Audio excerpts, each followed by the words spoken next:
Halo semuanya, kembali lagi di podcast yang pastinya kalian tunggu-tunggu, Marcara Marketing Berbicara. Dengan aku Mawar dan aku Felis yang akan menemani Marcara pada kali ini.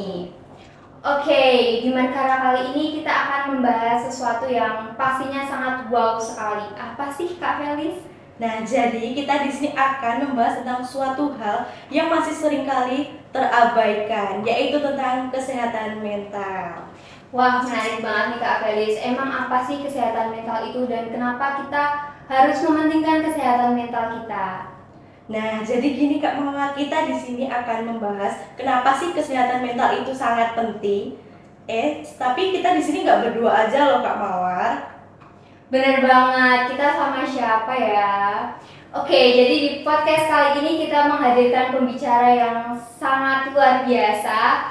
Dia juga merupakan mahasiswa dari Universitas 11 Maret. Kita panggil ya, Kak Zunur. Halo Kak Zunur. Halo Kak. Apa kabar nih Kak Zunur? Alhamdulillah baik. Sebelumnya boleh dong perkenalan dulu ke teman-teman.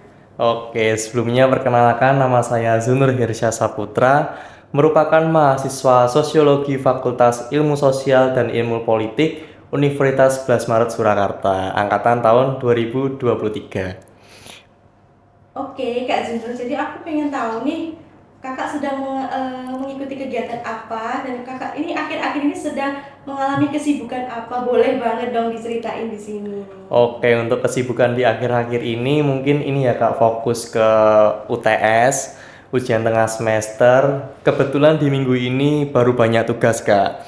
Jadi beberapa tugas yang memang mengharuskan saya dan teman-teman saya untuk turun ke lapangan langsung ke masyarakat. Karena beberapa tugas emang harus dikumpulkan minggu ini dan minggu depan Kak. Seperti itu. Oh gitu, Kak Zunur sendiri juga ikut organisasi nggak sih di kampus gitu?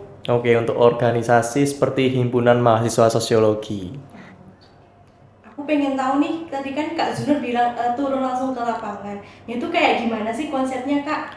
Nah, untuk konsepnya sendiri seperti halnya saya dan teman-teman saya mewawancara seperti pedagang di belakang Universitas 11 Maret Surakarta ya Kak, yang tergusur karena proyek.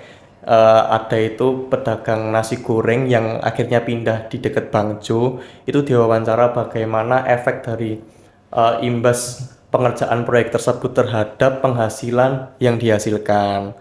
Terus lalu berefek kepada keluarga, bagaimana komunikasi setelah terjadinya perpindahan dagang, lalu mungkin perubahan penghasilan, mungkin seperti itu.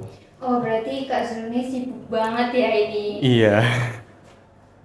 Dari kesibukannya selama di kuliah ini, Kak Zunur pernah nggak sih ngalamin tekanan apa sih yang pernah Kak Zunur rasain selama perkuliahan ini? Nah, tekanan waktu kuliah tentunya banyak ya Kak. Apalagi masalah tugas itu membuat waktu istirahat saya tuh berkurang. Dalam seminggu bisa saya dan teman-teman saya mungkin mengerjakan 1, 2, 3 tugas yang mengharuskan memang dikumpulkan dalam minggu tersebut. Dan tentunya tugas tersebut juga nggak gampang. Seperti itu Kak. Oke, jadi Kak Zunur ini banyak banget tugas, sampai mungkin nggak bisa tidur ya Kak? Iya, ya? betul sekali Kak. Kak Zunur ini pernah nggak sih kayak mengalami down atau sampai stres gitu Kak? Karena ya tugas-tugas yang banyak, Kak Zunur juga ikut kegiatan, organisasi, seperti itu Kak. Kebetulan di minggu ini Kak. Di minggu ini, Di minggu ya, ini banget. karena UTS itu benar-benar sekali tugas itu terdapat dua tugas juga. Jadi satu tugas udah meliputi 2 tugas seperti itu Kak. Jadi memang ada yang tugas di kelas, ada juga yang tugas turun lapangan. Nah, itu yang minggu ini itu sempat saya merasa aku capek banget gitu. Aku cerita ke ya teman-teman saya, iki UTS apa tuh kok akeh men nggak gitu. Gitu. Terus ya sama halnya dengan teman-teman saya, ternyata mereka mengeluhkan bahwa tugas UTS di semester ini memanglah cukup berat. Nah, saya juga mungkin sedikit mental saya tergoncang ya Kak, karena pas itu tugas saya juga judulnya nggak di ACC juga. Beberapa kali 2, 3 kali sampai bener-bener saya dan kelompok itu iki meh golek judul opo neh seperti itu. Nah, itu yang membuat saya itu agak berpikir keras ya Kak. Terutama waktu malam emang saya itu kategori yang bisa berpikir lebih mendalam lagi kalau malam hari Kak. Karena mungkin saya suka ketenangan ya Kak di malam, mungkin sambil mendengarkan sedikit lagu atau mungkin melihat scroll IG terlebih dahulu, setelah itu baru mengerjakan tugas. Nah, kurang lebihnya seperti itu. Oke, jadi Kak Zunur tipe orang yang aktif di malam hari ya Aktif Kak malam ya? hari, betul Aktif sekali. di malam hari. Mungkin teman-teman juga hampir sama ya, kita kan Gen Z gitu. Mesti kita hampir sama lah kalau malam malah begadang gitu-gitu. Sistem kebut semalam apalagi. Iya, ya. betul sekali. H-1 langsung dikebut ya Kak. Iya, bener banget nih. Oh ya Kak, balik lagi ya, kan Kakak sebagai mahasiswa nih. Jadi sebagai mahasiswa tuh ada nggak sih tekanan yang dialami selama perkuliahan ini? Nah, untuk tekanan sendiri pastinya ada ya Kak. Tentunya dari tugas-tugas penelitian yang menurut saya penelitian turun ke lapangan itu hal yang menurut saya sedikitnya mengganggu waktu istirahat saya begitu Kak. Karena gimana ya, waktu yang saya gunakan untuk mengerjakan penelitian tersebut tentunya nggak sebentar Kak. Jadi seminggu itu bisa turun 2 kali, 3 kali untuk ke masyarakat untuk meneliti suatu tugas tersebut. Oh gitu, oke Kak Zunur, berarti dengan banyaknya tekanan yang Kak Zunur dapatkan, jadi aku mau tanya nih, jadi apa sih sebenarnya itu tentang kesehatan mental dan mengapa penting untuk kita memperhatikan kesehatan mental khususnya di kita ini yang kalangan mahasiswa? Oke, kesehatan mental di kalangan mahasiswa cukuplah penting ya Kak, karena bisa mempengaruhi cara berpikir, cara membuat keputusan tentang bagaimana mahasiswa melakukan keputusan tentang tugas-tugasnya. Lalu mengapa penting? Karena mental juga mempengaruhi banyaknya mahasiswa bagaimana berkomunikasi antar teman. Apalagi berkelompok tentunya mental yang dibangun itu cukuplah berharga gitu. Oke, makasih untuk Kak Zunur penjelasannya. Kemudian itu kayak tanda-tanda awalnya itu apa sih Kak kalau seseorang itu mengalami gangguan kesehatan mental? Oke, tanda-tandanya seperti suasana hati yang menurun drastis, lalu kesulitan berkonsentrasi, perasaan cemas atau depresi yang berkepanjangan, gangguan tidur seperti insomnia, seperti itu Kak. Ya bener banget, apalagi kita itu di mahasiswa perkuliahan ini tuh kayak tugasnya banyak banget. Iya, benar sekali, ya, Kak. Kak ya, kayak bingung juga kan ingin membagi tugasnya itu kayak gimana. Ya, Kak? tentunya itu menjadi halangan juga ya Kak buat mahasiswa, apalagi tanda-tandanya itu pasti setiap mahasiswa tuh pernah mengalami gitu Kak. Untuk Kak Zunur sendiri nih kan dari banyaknya tugas, banyaknya ujian, dan mungkin kegiatan organisasi juga ya. Kak Zunur pernah melakukan self care atau me time gitu nggak sih untuk tetap menjaga kestabilan mentalnya Kak Zunur gitu? Nah, itu menurut saya hal yang penting ya Kak, karena di setiap tugas pastinya rasa lelah mental itu pasti ada. Nah, yang saya lakukan seperti halnya hari Jumat malam ataupun Sabtu yang biasanya orang-orang muda keluar ya Kak, dengan teman-teman nongkrong atau dengan keluarga. Nah, hal tersebut yang mementingkan saya di hari Jumat, Sabtu, Minggu itu untuk istilahnya healing itu Kak, mengistirahatkan dari berbagai tugas. Nah, jadi bisa saya rencanakan mungkin seminggu sekali atau mungkin 2 minggu sekali seperti itu Kak. Karena hal tersebut membuat pikiran kita menjadi fresh kembali, bisa lebih lebih segar, jadi lebih siap untuk menghadapi kegiatan perkuliahan di minggu yang ke depan seperti itu. Oke, jadi harus seimbang gitu ya Iya, Kak, harus biar nggak seimbang. pusing, Betul. capek. Kita juga harus kayak main, kayak explore lah kemana, kita cari udara, kita main-main sama temen gitu ya Iya, Kak. betul mungkin ya, sekali Kak. Kak. Apalagi kita di usia muda pasti rasa ingin mengeksplor hal-hal baru itu pasti menjadi sesuatu yang menyenangkan Kak, terutama untuk mental kita juga gitu. Betul banget sih, aku setuju nih sama Kak Zunur nih teman-teman. Mungkin adakah solusi lain Kak? Tadi kan kayak mungkin dengan kita healing atau dengan kita main atau apa gitu Kak, yang solusi lainnya kayak karena kita main kan udah kayak sering banget ya Kak Yes. ya. Itu gimana Kak? Mungkin menjaga pola tidur yang baik ya Kak. Bisa diatur jamnya dari jam 8 sampai subuh atau mungkin sehabis isya sampai sebelum subuh seperti itu Kak. Serta kalau memungkinkan bila ada waktu senggang bisa kita melakukan tidur siang karena itu meningkatkan imunitas juga Kak. Jadi seperti itu kurang lebihnya. Oke, jadi tidur siang itu juga termasuk penting ya Kak Iya, ya? sangatlah penting. Tapi mungkin sekarang kita ini nggak bisa tidur siang ya. Iya. Kalau waktu kecil dulu kita disuruh tidur siang nggak mau, sekarang malah kita butuh banget Tidur siang, ya. betul. Malah sekarang jadi kangen tidur siang ya Kak. Iya, benar banget Kak.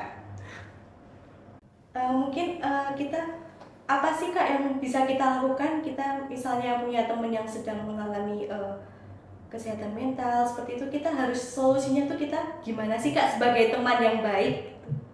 Oke. Untuk menjadi teman yang baik ketika teman kita mendapati kesehatan mental yang kurang baik, nah kita harus mendengarkan apa keluh kesah dari teman kita. Ibaratnya kita dalam posisi tersebut adalah memposisikan diri teman saya adalah saya sendiri. Ketika teman saya cerita ya harusnya saya dengarkan. Karena dengan begitu walaupun sedikit membantu teman saya, tapi itu sangat berarti bagi teman saya ketika emang dia itu butuh bercerita. Dia itu butuh apa ya bahasanya tempat untuk mengistirahatkan pikirannya melalui kita bercerita dengan orang lain. Tidak baiknya harus dipendam sendiri itu menurutku hal yang kurang baik ya Kak. Nah, seperti itu. Kalau ada teman ya sebagai teman kita harus mendengarkan, menghargai apa sih seminggu ini yang dialami teman kita, mendapati hal buruk apa. Kalau meminta solusi ya kita sebaiknya solusinya gimana seperti itu. Oke, bener banget. Jadi kita tuh sebagai teman tuh harus menjadi pendengar yang baik. Pendengar yang baik, betul Mungkin sekali. kita kadang nggak bisa nih kasih solusi, tapi kita bisa jadi tempat untuk mendengarkan cerita Yes. teman-teman kita. Betul. Oke, jadi apa sih tanda-tanda awal kesehatan mental kita mulai terganggu seperti kita stres, pusing, berat, seperti itu? Dan kapan sih kita bisa pergi untuk mencari bantuan ke yang lebih ahli seperti psikolog gitu Kak Sunur? Nah, tandanya seperti salah satunya ada perbedaan nih Kak antara gangguan mental normal dengan gangguan mental yang harusnya kita konsultasikan. Kalau gangguan mental normal biasanya 1 hari, 2 hari, 5 hari itu udah mulai membaik. Sedangkan kalau yang harus dikonsultasikan udah lewat seminggu atau mungkin lebih, nah itu harusnya segera dikonsultasikan. Karena jika tidak maka membahayakan mental diri kita sendiri maupun fisik diri kita sendiri. Ada orang yang mungkin dengan gangguan mental seperti menyakiti diri sendiri. Nah, takutnya seperti itu, Kak. Makanya lebih baik mencegah lebih baik daripada mengobati. Seperti itu dengan langkah-langkah yang tadi saya sebutkan, merelaksasi, rekreasi bersama keluarga, teman, atau bercerita dengan teman dekat, seperti itu. Aku mau tanya nih Kak, tadi kalau orang yang mungkin dia tuh kayak menutup diri dari teman gitu Iya. Kak, kan kayak orang yang self harm itu biasanya dia tuh kayak kesepian, gak punya teman cerita, jadi tuh dia kayak lebih ingin memendam semuanya sendiri. Nah, itu tuh gimana ya Kak solusinya? Kayak dia tuh kayak di kampus tuh kayak susah berbaur, Iya. gitu gimana ya Kak ya? Nah, tentunya butuh pendekatan ya Kak, memahami orang seperti itu tuh sebenarnya juga nggak gampang. Nah, pentingnya kita memahami cara berkomunikasi yang baik dengan dia, lalu mungkin bersama teman-teman kayak apa ya, mengajak orang itu berbicara secara detox juga bisa, seperti itu.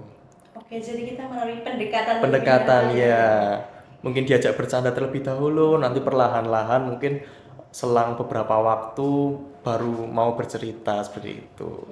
Oke, berarti kita butuh banget nih yang namanya support system nggak Yes, sih? support system. Bisa dari keluarga, teman, atau bisa juga pacar ya. Iya, betul sekali. Oke, jadi seberapa penting sih support system itu Kak untuk kita? Oke, untuk support system sangatlah penting ya untuk kesehatan mental. Karena ketika kita lelah menghadapi dunia yang lumayan kejam nih ya. Dunia tipu-tipu. Dunia tipu-tipu. Nah, yang paling benar adalah pulanglah ke rumah. Ke rumah itu bisa bukan hanya sebuah bangunan, tapi suatu objek yang dinamakan manusia seperti keluarga, teman, ataupun itu pacar, Kak. Yang mungkin bahwasanya ketika kita punya pacar, pasti setelah seharian nih beraktivitas, pasti ceritanya nggak langsung ke keluarga atau teman, pasti ke pacar. Karena pastinya selalu ngabari ini mau kemana, ini lagi ngapain gitu kan, Kak. Jadi support system sangatlah penting untuk kesehatan mental.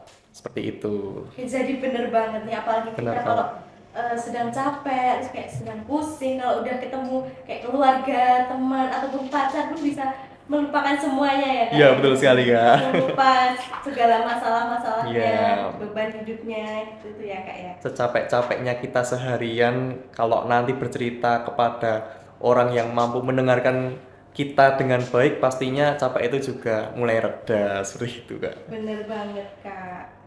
Berarti support system itu sangat-sangat penting Sangat ya Kak penting, buat ya, kita. betul sekali. Karena bisa membangun yang kehidupan yang lebih bahagia. Betul sekali. Tentunya mengurangkan beban juga ya, Kak. Iya. Lewat sharing-sharing, kita bisa menceritakan hal-hal seharian ini yang mungkin random atau mungkin yang serius, seperti itu. Oke teman-teman, jadi kesehatan mental itu sangat penting ya untuk kita jaga dan kita harus aware terhadap kesehatan mental kita. Karena kesehatan mental itu juga di atas segala-galanya ya teman-teman. Dan kita nggak boleh mengabaikan karena kesehatan mental itu sangat penting. Apalagi buat kalian yang sering memendam semua masalahnya sendiri, kayak pusing-pusing sendiri, jangan sampai seperti itu ya. Kalau bisa kalian ceritakan ke kerabat, seperti ke teman, sahabat ataupun pacar kalian. Atau cerita ke Kak Zunur. Iya, bisa. Boleh sekali, Kak. Boleh cerita ke Kak Zunur ya. Oke, tadi Kak Zul udah menjelaskan tentang kegiatan-kegiatan mungkin di dalam kampus, banyak UTS, Kak Zul juga mengikuti organisasi. Nah, maka dari itu, apakah Kak Zul itu juga sedang mengikuti kegiatan di luar kampus, ataukah pernah mengikuti organisasi di luar kampus, kegiatan di luar kampus? Boleh banget dong Kak diceritain di sini. Nah, untuk kegiatan di luar kampus, seperti halnya saya pernah mengikuti Putra Putri Solo ya, Kak. Jadi dengan mengikuti Putra Putri Solo, terkadang saya dipanggil untuk bertugas ketika memang ada event di kota Solo. Nah, di minggu kemarin saya mendapat panggilan tugas di Hotel Sunan dalam penyambutan rapat DPRD. Saat itu saya menjadi LO dan minggu setelahnya saya menjadi pembicara di SMA Batik 1 Surakarta mengenai peran pemuda. Seperti itu, Kak. Nah, jadi mungkin kesibukan saya di setiap bulan mesti ada beberapa event yang mengharuskan saya ikut berpartisipasi dengan teman-teman saya di Putra Putri Solo.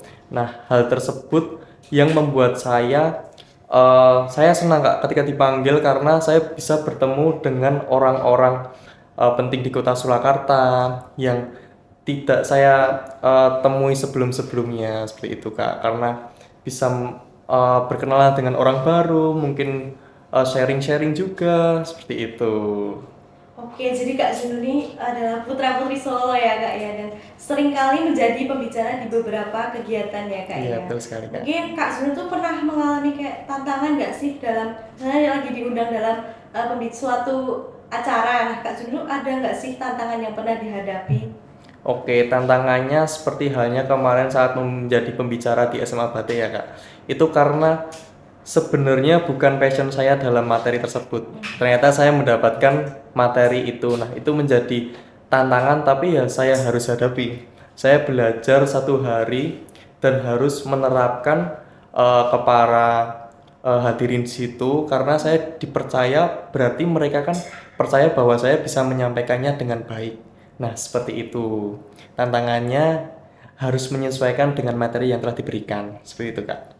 Oke, walaupun Kak Zunur bukan di passionnya, Kak Zunur tuh berusaha kayak gimana sih biar bisa gitu ya. Iya, betul sekali, Kak.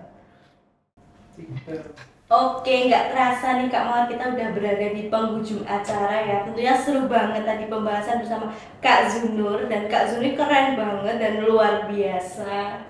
Iya bener banget lagi Kak Felis. Mungkin dari Kak Zunur bisa dong kasih kesan-pesan untuk teman-teman yang lagi nonton podcast Marcara.